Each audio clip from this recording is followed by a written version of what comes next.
Aloha! You are listening to Inside the Desert Oasis Room, episode number 210. This episode is sponsored by the Tiki Bar T-Shirt Club, where their monthly T-shirt designs pay tribute to a Polynesian bar or restaurant from days long past. Each design is available for a limited time and will never be produced again.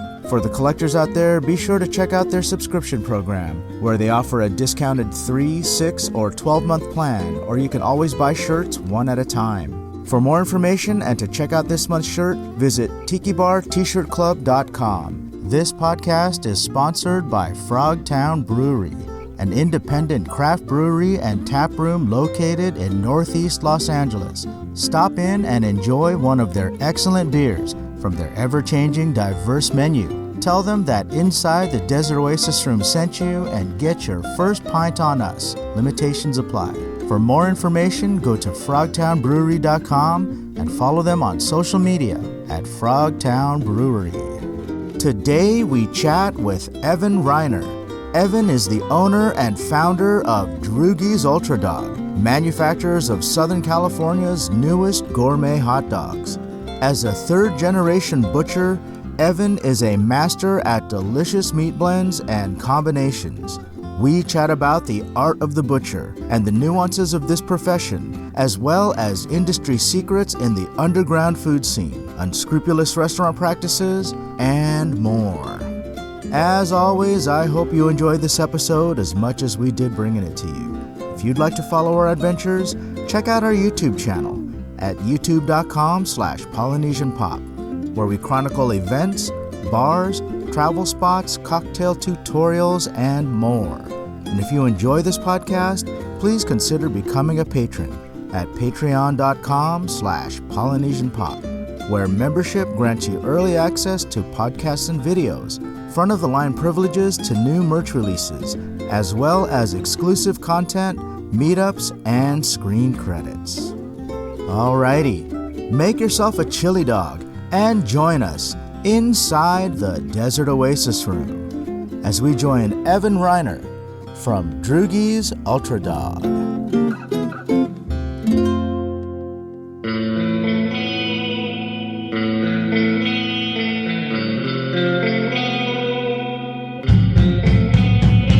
Inside the Desert Oasis Room.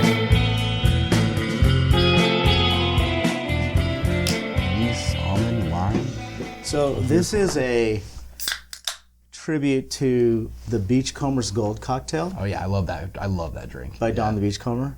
And I think it's the first beer that has anise flavor in it, It's the which first is beer that, I've had that has anise. that has that licorice. Yeah. You know, the thing is, not everyone likes this cocktail. Yeah, I can see that. I mean, not everyone likes anise. You know, Right. it reminds them of a Good and Plenty. Right. And it's also in a Dr. Funk, which most people don't Dr. like. Funk. Yeah. So it was kind of tricky to get this balanced, but But it's balanced, man. it wasn't like that in the beginning. Like when we were sitting around a beaker and trying to get the flavor right, it felt very anise heavy. Yeah. I was really worried about it. But now I'm actually really happy with how it came out. This is great. So Yeah. So yeah, shout out to Frogtown. Shout out Frogtown. Cheers. for doing this with us. Oh yeah, it's so subtle. Beachcomber's Gold. That's right. There you go. Thanks for being on the podcast, Yeah. dude. Thanks for having me. I love it. Pleasure. Yeah, man. So for our listeners out there, we've got our friend Evan Reiner from Droogies. Droogies. Droogies Dogs, That's right. right here in What's LA. up, y'all? And I've got a hot dog high going right now because we just recorded a couple YouTube videos. And for our listeners out there that want to watch those videos, check out the description. I'm going to put the links in the description below.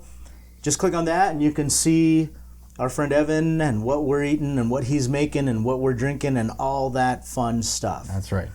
So we're doing a wind down episode right now. Just doing a regular podcast like the old days, Chopping right? it up, you Chopping know? it up. Yeah, man. I love it. Couple I love brews, it. you know? Couple of beers.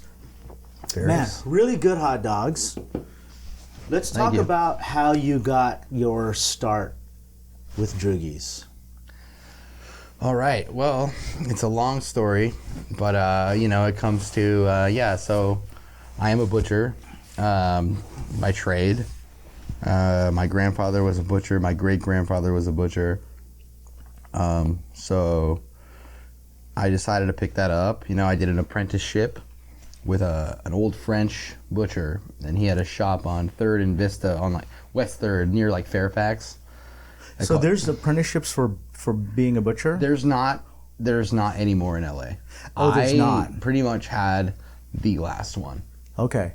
There's nothing. But there used to be a store called Lindy and Grundy on Fairfax that used to do it, but they shut down. So, and then this French shop that I worked at, they offered a program, and it was me and this other kid that did it. It's like going to culinary school. You have to pay for it and stuff, So that's interesting. So this is kind of is it like being a sushi chef? It's not just cutting fish. You have to learn about what to look for with parasites and how the knife affects the meat. Exactly. The blade. Right. Yeah. And absolutely. and what parts of the fish itself, all the different body parts, right? Purposes. Right. Yeah. Right. Wow. Absolutely. It's a similar thing. Okay. I think fish, when you're dealing with the fish world, it's a bit more delicate. Would you say that this is kind of like a dying art then? Yeah, definitely. Definitely, okay. It's turned into a very corporate thing. It's like meat. A lot of people won't call themselves butchers anymore. They call themselves meat cutters. Mm-hmm. And it's, I get it, but I think, a butcher is someone who maybe breaks down or knows how to break down a whole animal versus that's interesting. where you'd say there's no some hierarchy or in it, but some people just know how to just cut a piece what's called a subprimal. So you get delivered a brisket, and then you trim it and then you put it in the case, and that's what you go to Costco or you go to a market, and most guys who are doing that are just prepping and dressing these already cut off pieces. So they're not real butchers. It's I don't even like to talk like that because it's there's so many fucking pretentious kind of self-heightening people that talk they're not real butchers, but no, they're not butchers. They are. It's okay to say that. I mean, I would not call them butchers. I would call them meat cutters. Meat cutters. Yeah. I mean, do you watch MasterChef? I don't watch MasterChef. I watch MasterChef. I watch Chopped.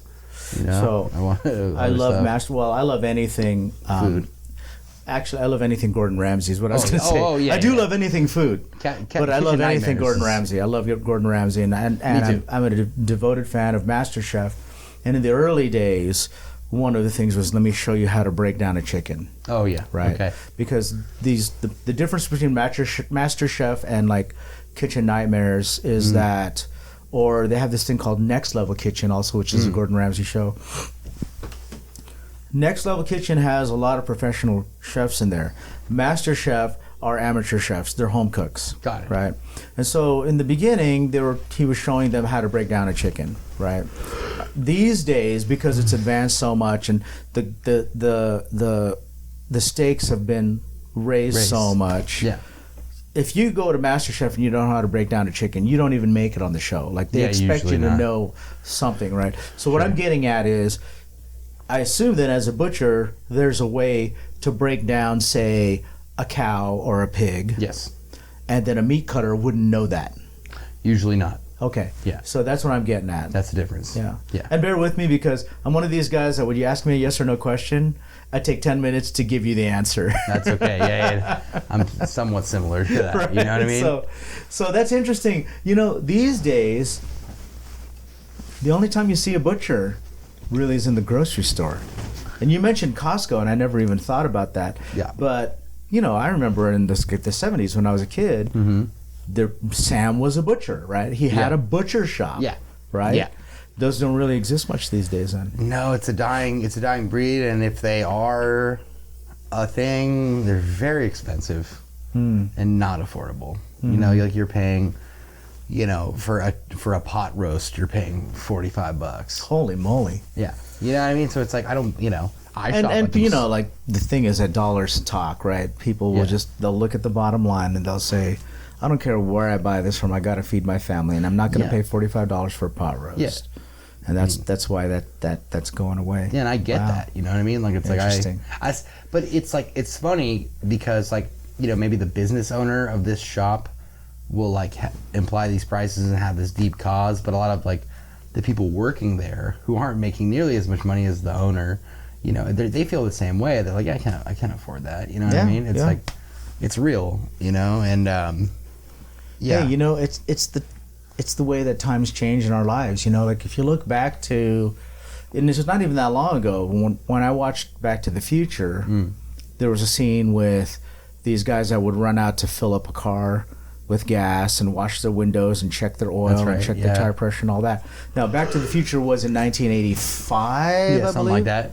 Yeah. And so prior to that, like that was happening in the 50s, I think. You know, when all that stuff was happening, like right? like a service gas, service gas station. And I remember as a kid, even as late as the 70s, you could pick if you wanted self-serve or if you wanted full serve. You'd have to just pull into the correct lane. Yeah. And there would be a person that would do that stuff. It wasn't like what you saw in Back to the Future, but it wasn't that long before that movie.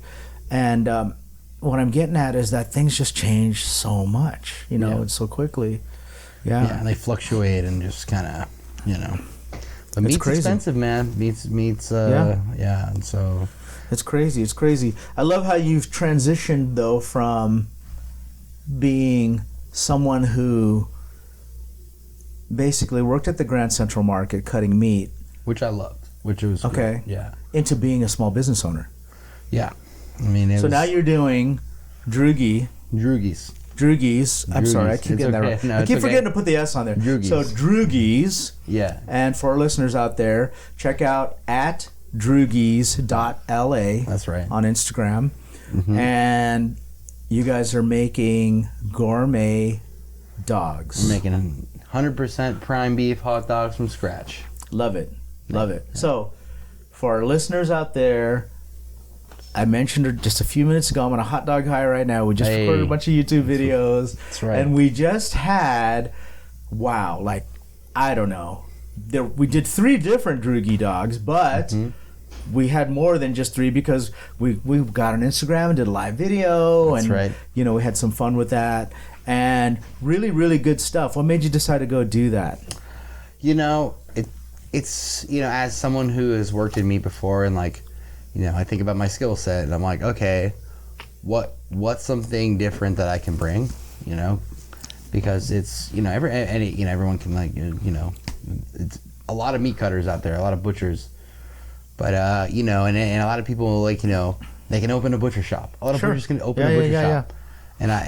And I've been involved with like new butcher shops opening and I've seen how that goes. And it's always just like, it's really just at the end of the day too expensive, you know, for people to live and like, you know, and so I kind of got more into the culinary side of things with you know, food and instead of just selling meat and you know, I got good at making sausages while doing that.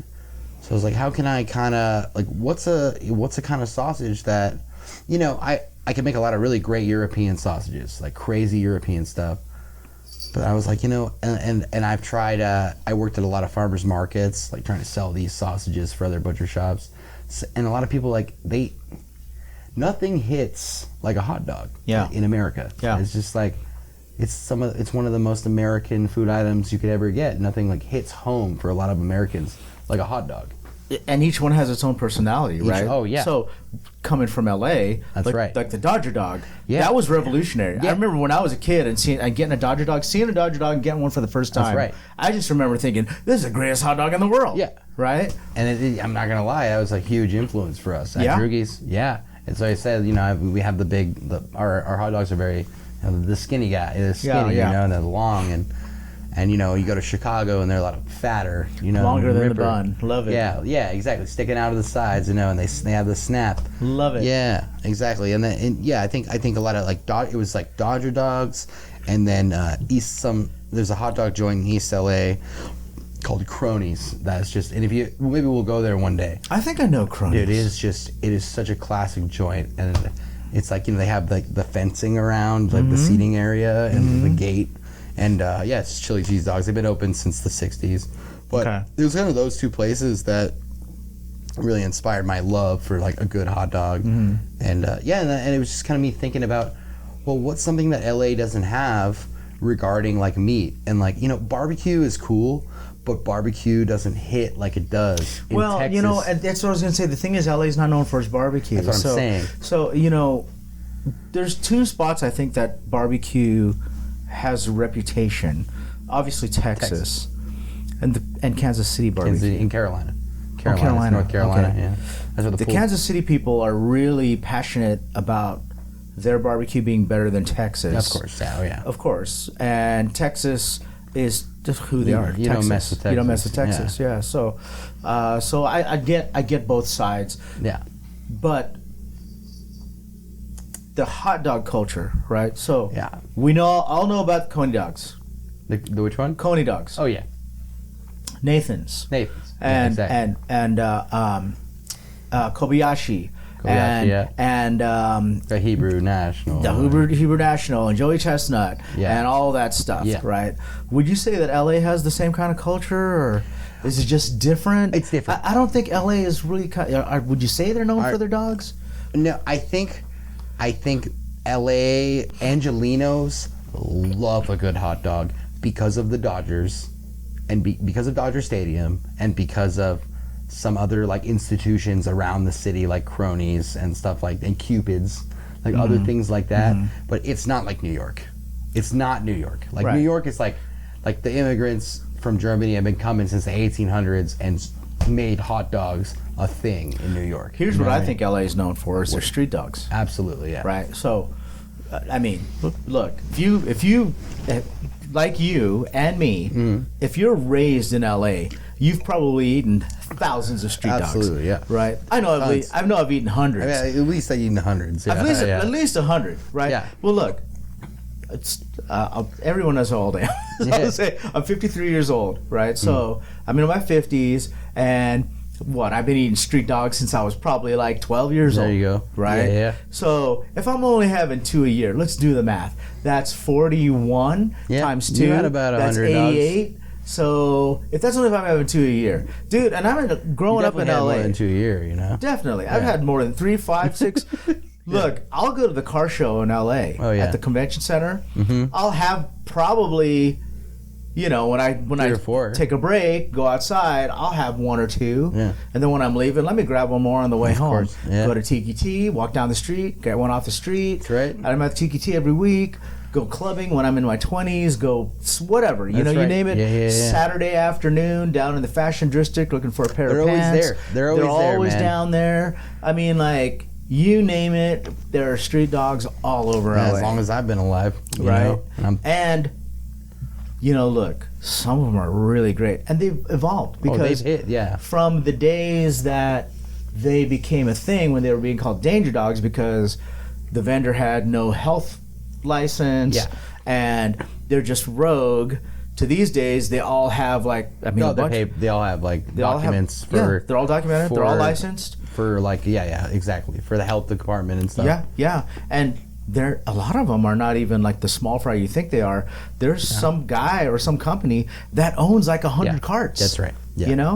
It's all like kind of mini franchise situation. Yeah. So I love a good LA street dog. I do as well. Yeah. The bacon wrapped.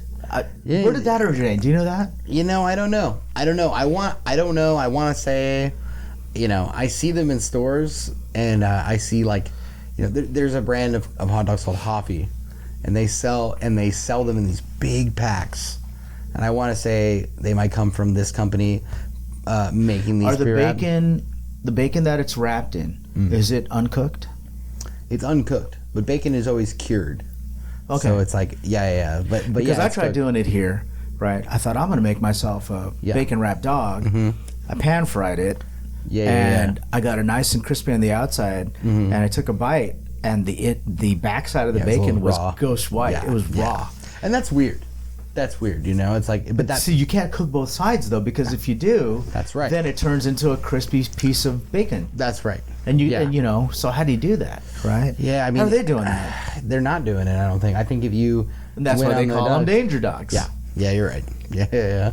I mean, I'm not gonna lie. I had one last night.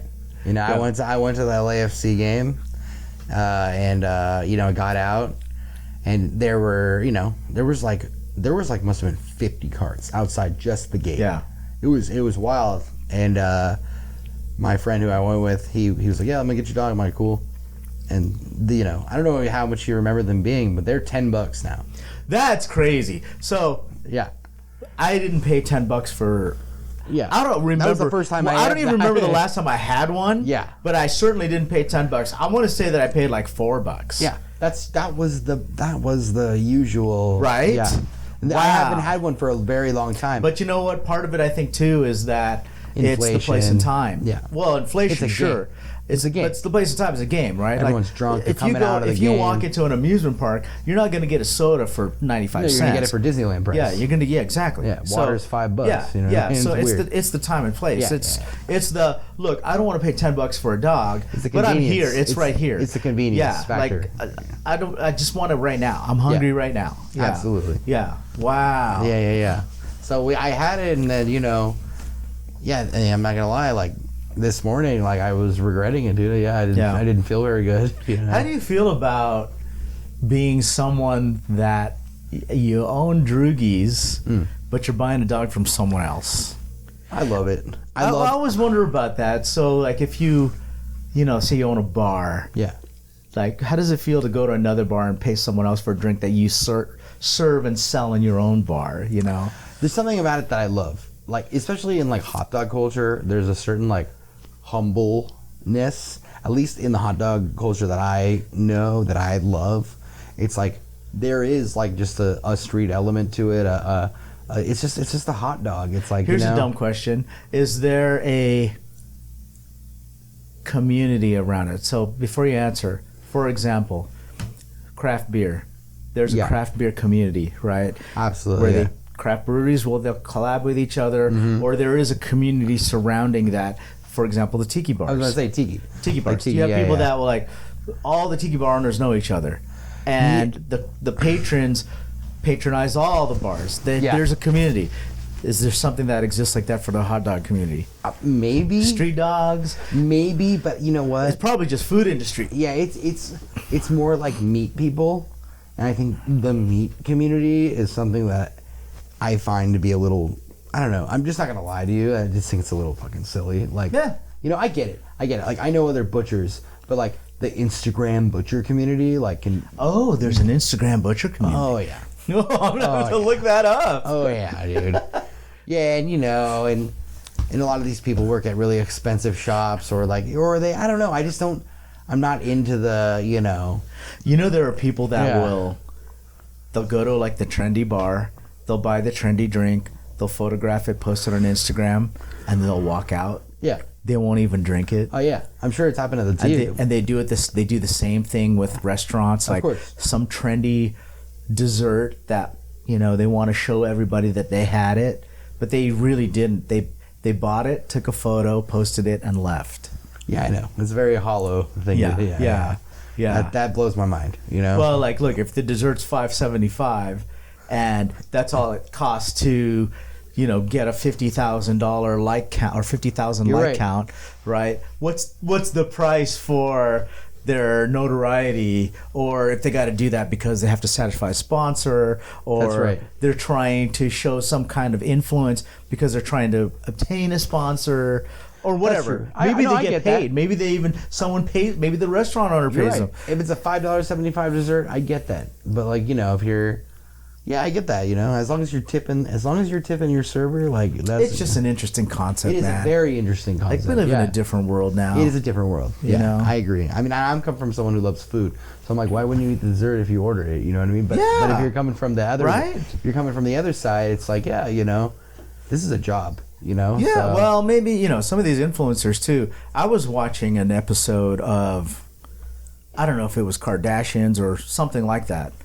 and they were at some event and someone gave them this they do gourmet cupcakes now. Okay. Right. These cupcakes are super fancy. Like sprinkles and stuff like that. Well, yeah, you know what I mean. It goes above that. Yeah, above sprinkles, above and sprinkles for those that don't know is we're like talking about the Kardashian brand. level We're talking stuff, about the yeah. brand sprinkles. We're not talking about the topping. Yeah, right? exactly. So they were like, "Oh my God, this is so beautiful!" And they took photos of it, and they took a photo of themselves like taking a little nibble out of it. Yeah. And it was hilarious because afterwards he was like, "Oh my God, this is great!" And he puts it on the table and he pulls out a bottle of Windex and sprays Windex all over it so that he can't eat it and get fat. Right. So it's false. So it's really God. like, yeah, I'm enjoying this cupcake, but I won't eat it because my vanity is more important than my enjoyment of this cupcake. That kind of behavior almost falls into like eating disorder territory. Oh, yeah, maybe. I don't know. It's what they just thought it was hilarious. Yeah, that is wild. Spraying your food with Windex So that he couldn't eat it.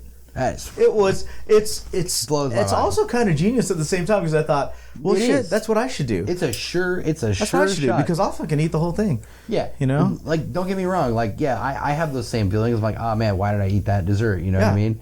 And I have the and I ain't gonna purge issues. it. I'm not gonna of course. stick my finger down my throat. I'll just regret it. I'll just regret it.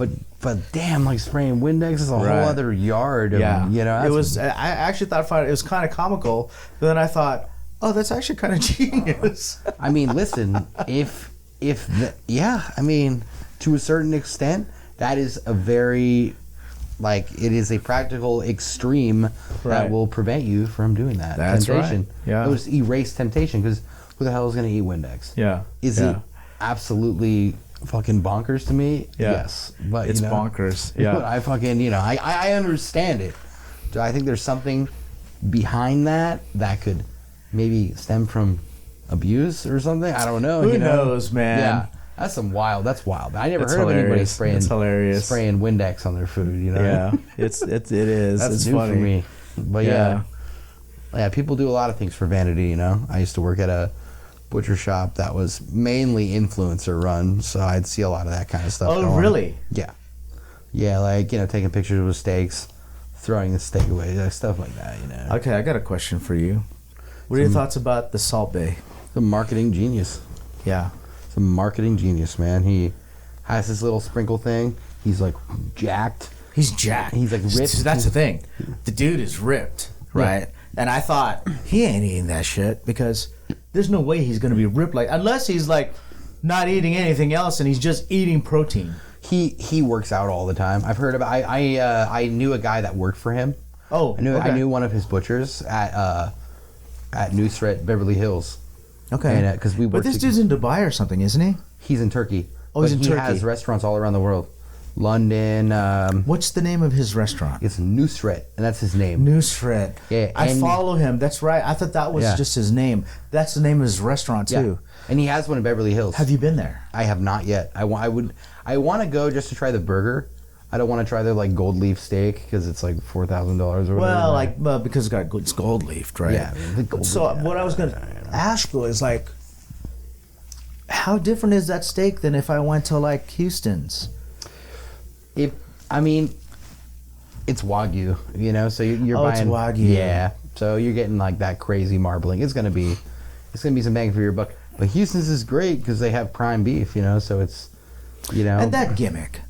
I mean, that's kind of he does this whole thing where he flips the steak and he slaps it. Yeah. And then he throws it in the air and he cuts the strip off of it. Yeah. And then, he does the whole, he dumps he sprinkles the salt over his elbow, right? And he's an entertainer. Yeah. That's what he is, That's why I'm asking, okay, how different is the steak? Wagyu is I get it. Wagyu is Wagyu. Yeah. But exactly. shit, look, a strip steak is a strip steak is a strip steak. That's right. I don't care if you get that shit from Sizzler or if you go to the fucking Cheesecake Factory or you go to Lowry's. Yeah. A strip is a strip. It's true. A strip is a strip. But I guarantee you, if I put a choice one, if I put a prime one, then I put a Wagyu in front of you, I'd be like, try this. You'd be like, oh shit. Well, I get that. Yeah. But I guess what I'm saying is like you got this motherfucker dropping this salt over his thing. Yeah, it makes a steak. A strip more, is a strip is a strip. I don't care if he's dropping salt over his elbow on it. Yeah, that's not going to make still it. a strip. Yeah, That's what I mean. Yeah, of course. Right. Yeah, absolutely. But people will pay the extra. This makes his steaks. The little sprinkle makes his steaks $300 more expensive. That's the thing. Yeah, he's a marketing genius. It's just marketing. It's marketing. It's not a better steak. No, because you can get a Wagyu steak at another restaurant for $300 less than he charges, but it's Nusret. So it's like you go through the whole thing, and that's what it is. he comes out and like seduces you with his like little knives and all that stuff. You. And Everyone's like, you know, right. He'll like look you in the eye and like come all close to you, and you know, respect. Listen, it's done him well, and the guy's a goddamn machine. Hey, you know what? What? You're right. Okay, so he found a way to charge more for his steak. Yeah. Right? So, do people buy it? Oh, they buy it. Hell yeah, dude! I God. saw a video with Leonardo DiCaprio, and he was like, I don't know if he was invited or if he went because of this dude. Yeah. But it got my attention as fucking Leonardo DiCaprio. Yeah. Right. So. Yeah, he's Salt Bae, man. He's just a character, dude. Yeah. You know, he's like a DJ Khaled. You know what I mean? He's sure. Like, and like it's funny enough, they were on a commercial together. So I didn't know that. Yeah, he was on a DJ Khaled commercial. It was pretty funny. But all right. Man. But yeah, you know, meat. A lot of meat is like, you know, marketing. You know, and you know how you sell it. Like Kobe. Yeah, Kobe. That was basically all that. I remember when I first heard of a Kobe steak, and the whole they massage the cow. And all that. You stuff. know, I heard all that. Right, I thought like, oh wow, that's, you know. Then you start hearing about free range chickens. Yeah, you start hearing about all that stuff. But Kobe it's like, you know, Wagyu is just like the breed of cow that's from Japan. Got you. And Kobe is Wagyu that's from Kobe. And so it's like, got you. But I've been to Kobe, and I've had Kobe beef, and I've had Wagyu all over Japan. And I will tell you that, you know, in my personal opinion, all the Wagyu is you know, pretty much similar. Well, that's like I'm going to go back to the free range chicken. So, free range chicken, can you taste the difference in the quality of the chicken meat and or the eggs? I'd give the Pepsi fucking challenge to anybody. I'll put a free range chicken breast on a plate versus like an Albertson's chicken breast on a plate. You'll be able to trick someone easily. No one's going to know the difference. No one's going to find. Yeah, it's all marketing, right? Some of the eggs, right? I think I got free range chicken eggs because the regular eggs were sold out. Yeah. The one thing that I did notice with the yolk was like a richer yellow orange. Yeah, orange, yellow, like a really dark orange. Yeah. But it tasted the same. Like if I closed my eyes, I couldn't tell the difference. Yeah. That's the thing. It's like once you tell someone, oh yeah, this is this, and then they're, you know, it's a mental game a lot of the time. Is it a better ingredient? Yes. You know, because the chicken can eat whatever it wants. But at the end of the day, am I gonna pay fucking $7 for eggs? No, I'm not, dude. No, I can't afford. I ended up. That's exactly what I paid though. So that's so you know. That's exactly what I paid because I had to, because the regular eggs were empty. But what I try to do, living where I live, we have dairy farms out here, and so there's a couple of things that are different for us out here than there are for people like living in the city. There are chicken farms here where I can buy eggs for a lot cheaper. Absolutely, and I can buy them by like the 5 dozen, you know, for super cheap. Yeah, the stack. Yeah. We have slaughterhouses out here, so I can buy you fresh get beef out here. fresh too, meat there, right? It's convenient. You can go to the swap meet and you can buy an alpaca. I mean, like you could buy like some weird. You buy like livestock at the swap meet out Livestock. here. They sell livestock because of all the farms around. That's cool. cool. Farms around here, but so along these lines, right? So talking about and so let me apologize first to our listeners out there.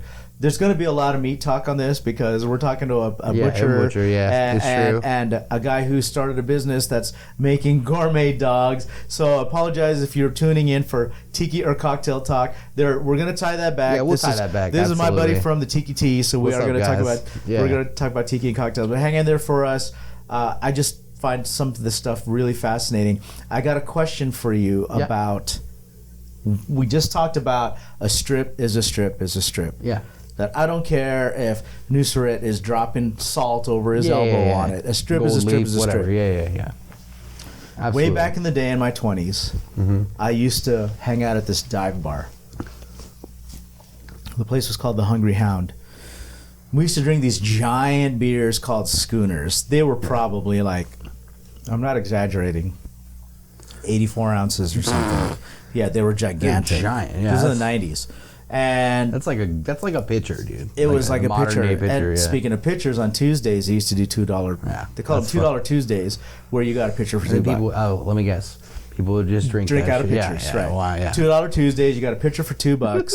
It wasn't the, I mean, like it was draft beer. It's cheap beer. But it was $2. Yes, it's cheap beer. And I was in my Yeah, 20s, and like, you know, I Let's wasn't go. in the craft Let's go, cocktail dude. thing then. I was in my Yeah. 20s. I just want to get fucked up. Yeah. So I'd go with my friends. We'd each get our own pitcher, drink $2 pitchers. And there was a guy there that was a semi-regular that drove one of those refrigerated trucks that sold meat, like he'd sell steaks and seafood and all this stuff. And I don't really know much about what he did, but I think he was a guy that would go to like mom and pops and stock their refrigerators or freezers with meat. Yeah. Right? Mm-hmm. And this dude, he'd come to the bar At the end of his shift, at the end of his shift, and he'd try to offload whatever leftover meat he had. He'd say like, hey, I got some leftover this or leftover that, T-bone or filet mignon or London's or whatever it was. Yeah. That's some old He's school. like, That's old I'll school. give you guys a deal. And our drunk 20-year-old asses would be like, I'll play darts for one. I'll play darts for Like, wage it. for a Yeah. prime rib. And he'd be like, all right. So we'd play darts, or we'd play pool, or we'd do awesome. like the trivia game on the bar, like the little TV that had like the trivia questions. Yeah. And if he won, we'd have to buy him one of those giant schooners. But if we won, we get to go out to the truck and pick out what, Whatever pick you out want. a steak Pick or out something. a piece. Yeah. Right? That's awesome. Freaking hilarious. Anyway, like one night, so at the time, like, it was a time when I had to wear a suit to work every day, and my coworkers did the same. So they'd be wearing their freaking leather shoes and their slacks and their neckties and suits and stuff. And there was an alley in the back, and this one guy, his name was Ed, he's like, I'll race you for a steak. And he's like, so this guy's like, yeah, okay. So he took his coat off. He left his tie on. He had his leather shoes. And they were like, all right, 100 yards. We'll do a 100-yard dash. Fucking idiots, man. Like, okay. Everybody's drunk because we're drinking schooners. They lost to the meat They guy. both lost. They both fell because they're both drunk. So they probably got halfway through and they both stumbled and fell. And that guy was full of schooners that night. I don't remember what happened, but I just remember thinking, this is absurd that we're doing 100-yard dashes for steaks. Yeah. So anyway, just funny story. But so my thought is like, people used to make fun of this guy as like the discount steak guy. Yeah. But earlier we're talking about a strip is a strip is a strip. Yeah. Are those meats like any inferior than, or is that just a different sales model, like multi-level marketing or door-to-door salesman? No, in terms of like choice prime. And, in terms of the kind of meat that he had. Yeah, it's he probably had prime beef, which is like a certain. I don't remember. It was like mid-90s, but Yeah, well, the grading system is it's based on science. It's based on how much fat's in the meat, and how much marbling is in the meat, how much it looks like. But it's not just. But it's also the part of the. So do they do anything like if I go to a restaurant, I order calamari. Yeah. Sometimes you're not actually getting squid. You're getting like pig rectums. Really? Yeah, you didn't know that? No. Really? No, it's You know what I'm good to talking though. about? Like, so the Yeah, pig I mean, I rectum, believe that. Yeah, they'd slice them into rings, and then they'd bread them and fry them. And the thing is, the look, the color, the texture, and the flavor is very similar to a calamari ring. And so sometimes, and it could go could go two different ways. It could be the meat distributor fooling the restaurant owner into thinking they're buying or the restaurant squid, fooling the people. or the restaurant buying it purposely and fooling their customer. Crazy. Yeah. Yeah, Dude, Google that. I'm gonna look at that. It's shit. a total scam. That's Yeah. fucking So wild. when I order calamari at a restaurant, I look at those rings and I think, well, look, it's good. It tastes like Could it be a big you don't know. It asshole? tastes Yeah, good, yeah. right? So I eat it, but look at it, and I also look like, okay, are there tentacles in this plate? Because sometimes you see the tentacles with the breading, right? Yeah. And I always eat those first, and I leave the rectums last. At least I assume they're rectums because they're round. Yeah. Right? So, Yeah. So I that's I had no idea. I'm This is also new to curious me. about that. So if I'm buying a steak off of one of these trucks, if they're telling me that this thing is a New York strip or a filet mignon, are they really just selling me? Yeah. Okay, that's a thing. Like That happens, right? Oh yeah. Yeah. Like at butcher shops, I've had a lot of people, a lot of employees, around me, or like, my old boss, he's an old French dude, and yeah, he'd be like, he would sell you a top sirloin and tell you it was a filet. You know what I mean? Because there's parts of the top sirloin that look like a filet mignon. Really? Yeah. I like to think. Now, I The don't top really round. There's know. parts of the top round. I don't really know meats. Yeah, But I like to think I know what a filet mignon looks like. Yes, but there's also other pieces that look exactly like that. Really? Yes. And he would do that. And he would do that. So there's that shady shit. There's happening. that shady shit. Absolutely. Yeah. Would I do that? No. Sure. Yeah, no. Yeah, I wouldn't do that. yeah. I'm not, if I'm not going to lie, if some guy would, I dealt with I worked in an upper class butcher shop before, and I deal with a lot of like really disrespectful, rude, entitled people. And that's what you're gonna get with upper class. Would I sell them the nicest piece after they were like that? No. I'd be like, yeah, you should get this one. It's super good, but it's like the one I wanted to get rid of. You know what I mean? Because if you're gonna disrespect me, then we're gonna you know what I mean. But it's still edible. It's still the same piece. But I'm not gonna give you That's business. the cut. Yeah. Like restaurants, they always say never order the special. Yeah. Because the special is the thing that What they they're trying couldn't to get sell. rid of. Yeah. That they're trying to get rid of it because it's going to go bad. They couldn't sell it earlier in the week. That's right. Yeah. But yeah, I think that is definitely a thing in meat. And it's funny. You think about like, you go to like see shows like The Sopranos. It's like Satriali's, like the meat shops. Like it's like there's always been kind of a like at least in the older days, like on the East Coast, there's been a kind of gangster relation to old meat shops and stuff like that and shady stuff. Yeah, have I seen that behavior? I mean, I worked for a company that sold, I worked for a company, I'm not going to name any names, but, they claimed farm to table and it was organic. They say where it's organic, it's from our farm in Northern California, but they were selling choice, like stuff you buy lower than you buy at Ralph's. Yeah. You know what I mean? Like, and that was a whole thing. That's a whole other story. But that is very real in that industry. To answer your question in the big. So let me ask you this. Yeah. Not really related to that, but sure. as someone with the experience, what do you think is the best value as far as a cut is concerned? Like if I came in and I wanted the best meat for my money. A flat iron steak is your best money. It is. Yeah. It's like you can get a big fat steak for like $15 or $12 to $15, and it's so flavorful. It's not going to melt in your mouth like a fillet, but it's more of the consistency of a strip or ribeye, but it's just so flavorful. Yeah, I'd say a flat iron or a hanger steak is like your hanger steak. Okay. Hanger steaks. Yeah, I love those steaks. Those are like some of my favorite steaks. That's interesting because they cook those a lot on MasterChef. Yeah, in the challenges. Yeah, they're great, and they're just. There's something about them. And some in the earlier seasons, those amateur chefs would fuck them up. Well, as a butcher, they are the hardest steaks to cut. They are, okay. The flat iron, it's like you go to a butcher shop and they say, hey, cut this flat. It's like a test. You have to do like a stage. Oh. Yeah, and they go cut this flat iron because there's like a nerve, and you have to ride the nerve with the knife. It's a whole thing. Interesting. But yeah. But those are like what you would call a butcher's cut. Like a flat iron or a hanger. Those are my favorite steaks. I've seen that label butcher's cut before. Yeah, it's a thing. But yeah, those are my two favorites, and then below that, I'd say ribeye is my favorite. Okay. And love a good. I'm a big like braised meat guy. I love like a lot of Mexican style braised meat, suadero and stuff like that. Yeah. It's like an extension of the brisket muscle. I could get all into this. It takes.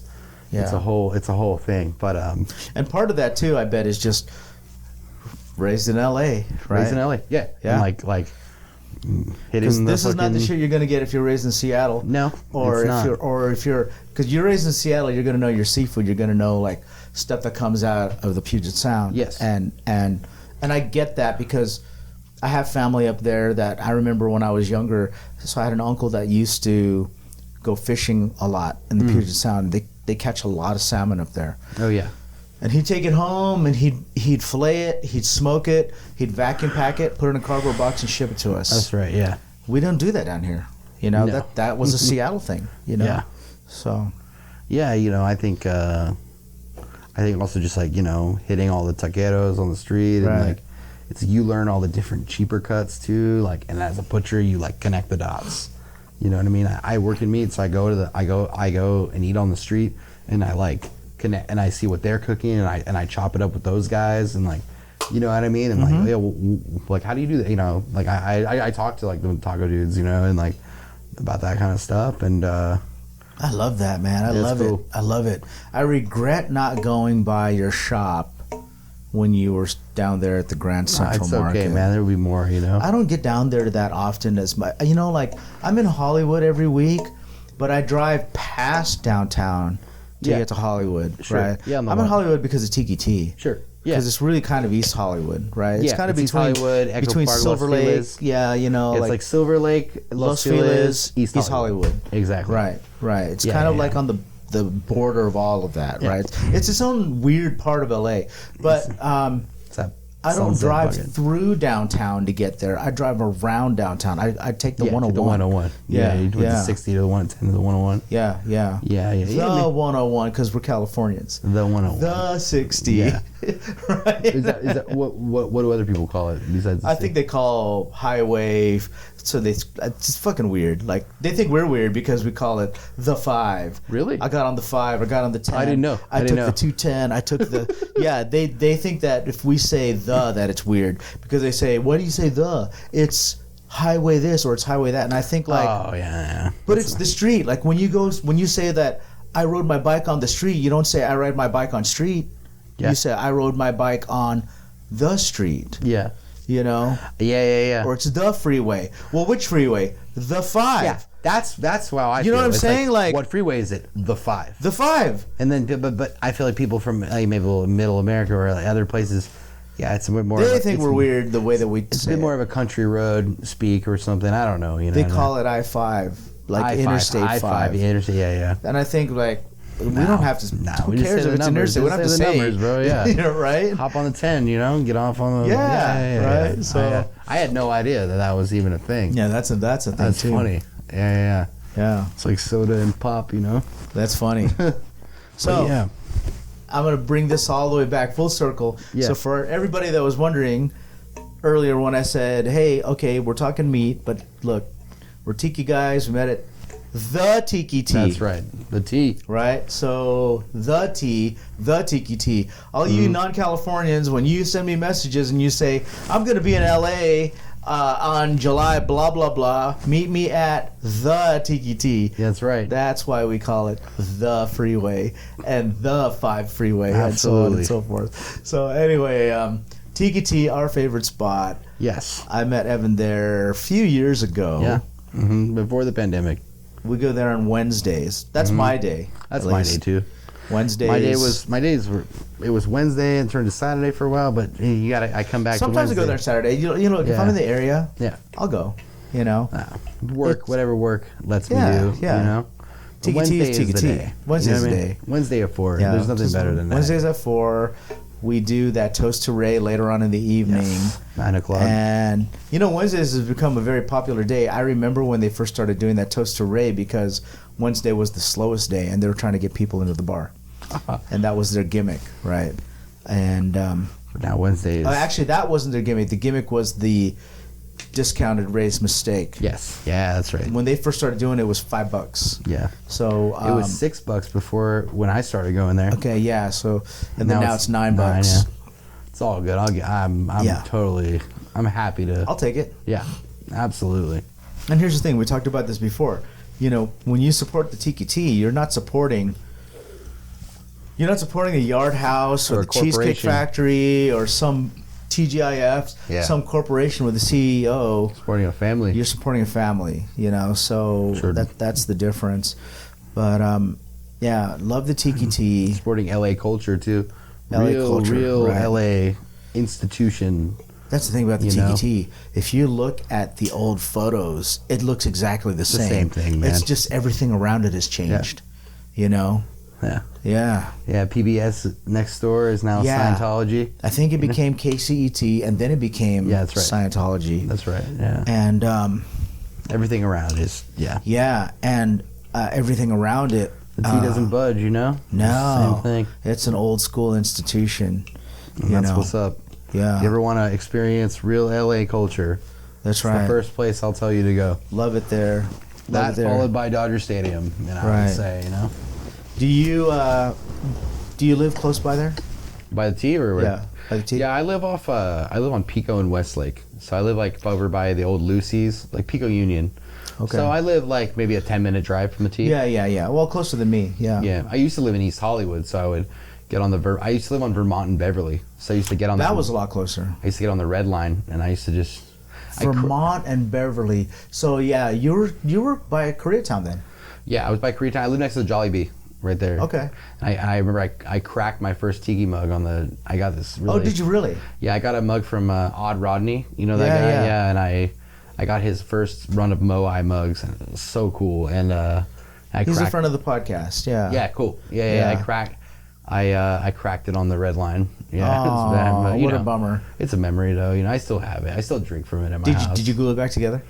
It didn't like break, but it just a big crack down the face. Yeah, but it's good fine. enough. Yeah. Yeah. I kind of like it. You know what I mean? Yeah, So, yeah. But yeah, he's cool. Shout out Odd Rodney. Shout out Rodney. Yeah, He's been on man. the podcast before too. Cool. I've had him on the show. Yeah. Awesome mug maker, man. Yeah. Very meticulous, and That's what's up.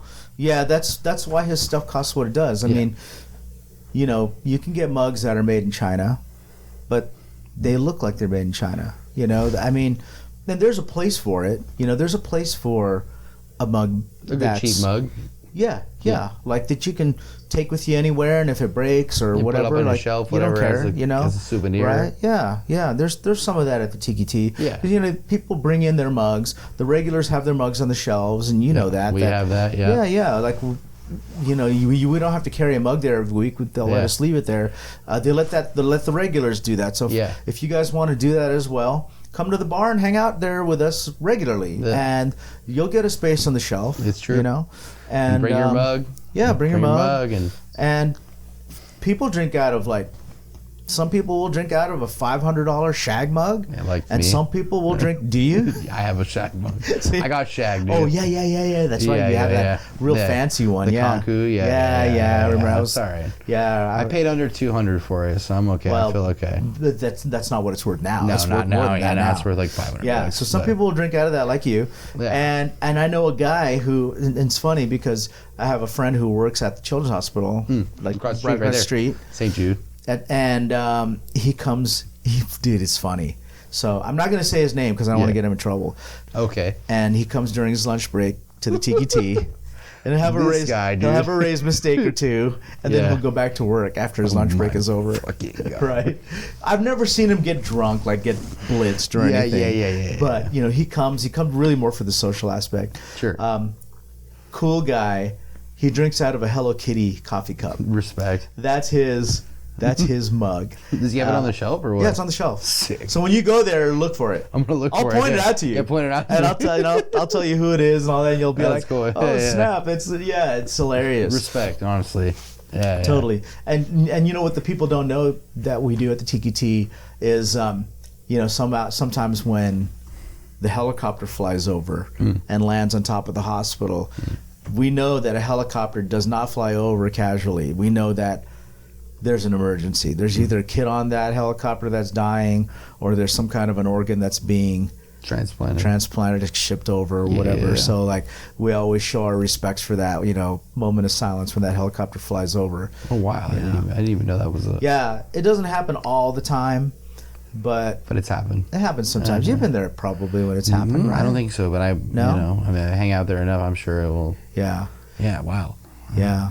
Because it's a children's hospital. Yeah. Yeah. I know. That's any hospital with a helicopter flying in, it means something like that. It's something critical, right? Got it. It's expensive to fly a Yeah, helicopter. absolutely. Yeah, right? yeah.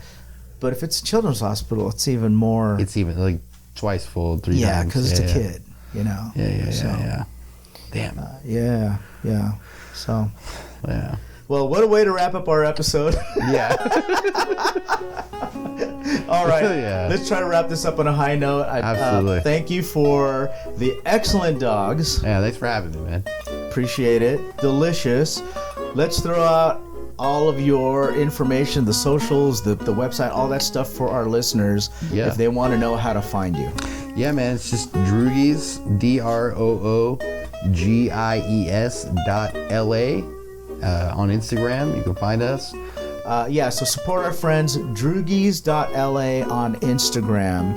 Yeah. And let us know what you think of these hot dogs, man. We just had a few, please. and man, are they delicious. Oh, thank you. Yeah. So thanks again for being on the podcast. Yeah, man. Thanks for having me. And for all you guys out there, thank you for listening to another episode of Inside the Desert Oasis Room. You know, we have a YouTube channel too. If you want to follow our adventures, we're on youtube.com/Polynesian Pop. youtube.com/Polynesian Pop. Check out our channel. And if you like any of the videos there, give us a like, give us a subscribe. That helps us out. Doesn't cost anything. That's 100% free. And let us know if there's anything that you guys want to see. Like we'll do the food challenges. We'll do the urban archaeology. I'll get on one of those celebrity bus tours and go to like, Arnold Schwarzenegger's house or something. If you guys want to see something fun and interesting, let us know because, shoot, I'm down, man. I'm down to why not? Maybe do a neon bus tour and check out all the old Hollywood neon signs. Love neon, man. Dude, Yeah. I'll go down to like the pier and we'll have oysters or we'll put it all in video, whatever, anything that's fun. Activity. Yeah, let's go. Yeah, or shoot, man, let's have some more Droogie. Let's do it. Yeah. Dogs, right? Oh, there will be more Droogies. Oh yeah. Yeah. So thanks again, everybody, for listening to another episode of Inside the Desert Oasis Room. We appreciate you.